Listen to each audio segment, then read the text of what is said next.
Salam əziz şagirdlər, hər birinizi xoş gördük. Bugün sizinlə bir neçə qarışıq məsələ izahına baxacağıq. İlk öncə birinci suala baxaq. 36 qram xörək duzu 100 ml suda tam həll olub və doymuş məhlul əmələ gəlib. Buna görə də aşağıdakılardan birinci növbədə biz doymuş olanları müəyyən etməliyik. Daha sonra isə doymamış məhlula neçə qram duz əlavə etmək lazımdır ki, doysun onu müəyyən edəcəyik. İlk A variantına diqqət yetirək. Birinci daha doğrusu qaba.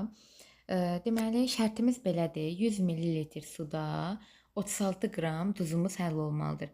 Əgər 100 ml suda 36 qram xörək duzu həll olursa, birinci qabda bizə 50 ml su verilir. 50 ml suda nə qədər duzumuz həll olmalıdır? X qram. X bərabərdir 50 vurulsun 36 bölünsün 100, 18 qram duzumuz həll olmalıdır. Burada isə 12 qram həll olub. Deməli, bu məhlul doymamış məhluldur. Əslində 12 qram həll olmalı idi. Doymuş olması üçün biz bura 6 qram da duz əlavə etməliyik birinci qaba. İkinci qaba diqqət yetirək. 100 ml suda əgər 36 qram duzumuz həll olursa, 75 ml suda nə qədər duz həll olunacaq? X. X bərabərdir. Deməli 27 qram eləyir səhv eləmirəmsə. 27 qram edir və burada da göstərilib ki, 27 qram xörək duzu həll olur. Deməli, məhlulumuz doymuş məhluldur. Burada duz əlavə etməyə ehtiyac yoxdur.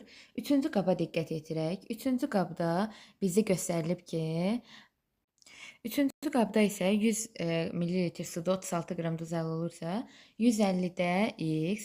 Buradan x-i müəyyən edək. X bərabərdir, deməli 54-də. Amma bizə burada 48 qram xörək duzu verilir.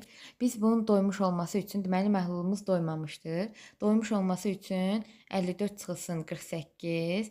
Hələ biz bura 6 qram da xörək duzu əlavə etməliyik. Deməli, birinci məhlulumuz doymamış, üçüncü doymamış, ikinci məhlulumuz isə doymuş məhluldur. 6-cı suala diqqət yetirək. 6-cı sualda bizə verilib ki, aşağıda atom modelləri verilib və modellərə əsasən uyğunluğu müəyyən edək. Hansı modeldə yalnız elementlər verilmişdir? Biz bilirik ki, ümumiyyətlə elementlər daha doğrusu çox atomlu da ola bilər, tək atomlu da ola bilər. Amma eyni növlü atomlar olmalıdır.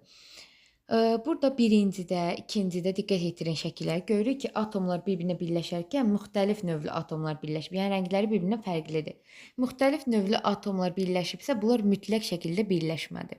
Lakin 3-də, 4-də, 5-də, daha sonra 9-da, 8-ə diqqət yetirsək, görərik ki, 8-ə eyni zamanda deməli 9-a, 8-ə diqqət etsək görürük ki, birləşmə əmələ gətirməyiblər. Çünki eyni növlü atomlardan təşkil olunublar. Məsələn, eyni 8-ə diqqət yetirin. 8-də 2 atom bir-birinə birləşib. Məsələn, H2 ola bilər, N2 ola bilər, O2 ola bilər. Bunlar hamısı elementdirlər. 9-a da diqqət yetirək.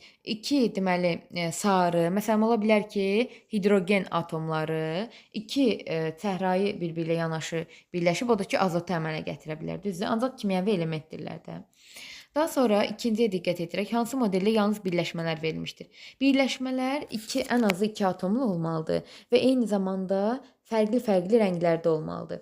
Birincisində, bəli, bu şərt ödənir. Birincisində 2 fərqli atomlar var və bir-birinə birləşiblər, birləşmə əmələ gətiriblər. İkinciyə diqqət yetirin. İkincidə də 2 fərqli atomlardır, müxtəlif rənglər var. Qırmızı və yaxud da deməli bənövşəyi rəngli. 1, 2, daha sonra 6-da birləşmə əmələ gətirib, 10-da birləşmə əmələ gətirib, daha sonra diqqət yetirək, 7-də birləşmə də var, kimyəvi element də var. Baxın, birləşmə orada deməli çəhrayı rəngli, daha doğrusu tünd bənövşəyi rəngli 2 atomlu bəsit maddə var, eynidir, məsələn H2 və eyni zamanda sarı və bənövşəyi rəngin birləşməsindən əmələ gələn birləşmə var. Məsələn, karbon O, NO və s. Bunu bildik. Yalnız birləşmələr dedikdə 7-ni götürə bilmərik. Çünki 7-nin tərkibində kimyəvi element də var. 1, 2, 6, daha sonra 10 yalnız kimyəvi birləşmədir. Sonra 8-ə diqqət yetirək. 8-də deyir ki, hansı modeldə eyni növ birləşmələr verilmişdir. Eyni növ o deməkdir ki, yəni bir-biri ilə bütün olan birləşmələr bir-biri ilə oxşar olmalıdır. Birinciyə diqqət yetirin, birləşmədir, amma eyni növ deyil. Fərqli orada növlər də var. Birincisi eyni növdür daha doğrusu. Fərqli növlər var. 2 dənə fərqli növ. Biri sarı göy, biri isə bənövşə yaşılın birləşməsindən əmələ gəlib. Birincisi fərqli növdür.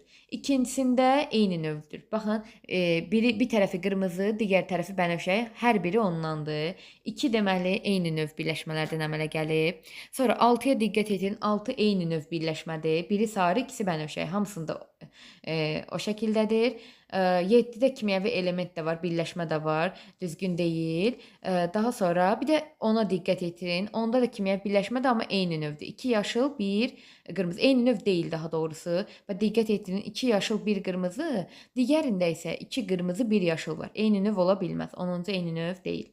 Daha sonra ikinci modelə uyğun birləşməni, hansı birləşməni tanıyırsınız? İkinci modelə uyğun 2 atomlu olmalıdır, birləşmə olmalıdır, müxtəlif növlü atomlardan təşkil olmalıdır. Məsələn, karbon O, NO və s.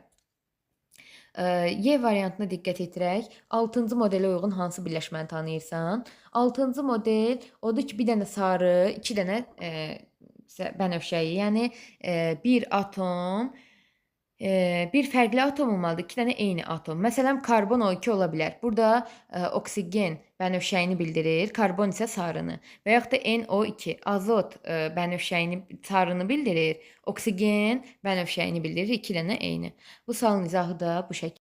Növbəti suala diqqət edirək. Birinci 1, 2, 3-cü atom modelləri verilir. Birinci modeldə 8 proton, 8 neytron, ikinci modeldə 8 proton, 9 neytron, üçüncü modeldə isə 8 proton, 10 neytron verilir. Doğru ifadələri, yanlış ifadələri müəyyən edin. A variantında A-da deyir ki, eyni elementdir. Bəli, doğrudur. Biz demişik ki, əgər atom modellərinə diqqət edirək, proton sayları eynidirsə, deməli eyni element verilmişdir. A doğrudur. B-yə diqqət edirək. Üçüncü atomun kütlə ədədi 18-dir. Kütlə ədədi A hərfi ilə işarə olunur. Proton və neytronun cəminə bərabərdir. Əgər protonumuz 8, neytronumuz 10-dursa, cəmləyəndə neçəyə bərabər olur? 18-ə. Deməli, B variantı da doğru ifadədir. C-yə diqqət edirək. Birinci atomun kütlə ədədi daha böyükdür. A variantı. Birincidə 8 proton var. Kütlə ədədi bərabərdir. Proton plus neytron. 8 protonumuz var. 8 də neytronumuz var. Bərabər olur 16-ya. Amma 3-ə diqqət edirək. 3-də bayaq dedik ki, 18, kütlə ədədi 18-dir. Deməli, 3-cünün kütlə ədədi ən böyükdür. C variantı yanlışdır.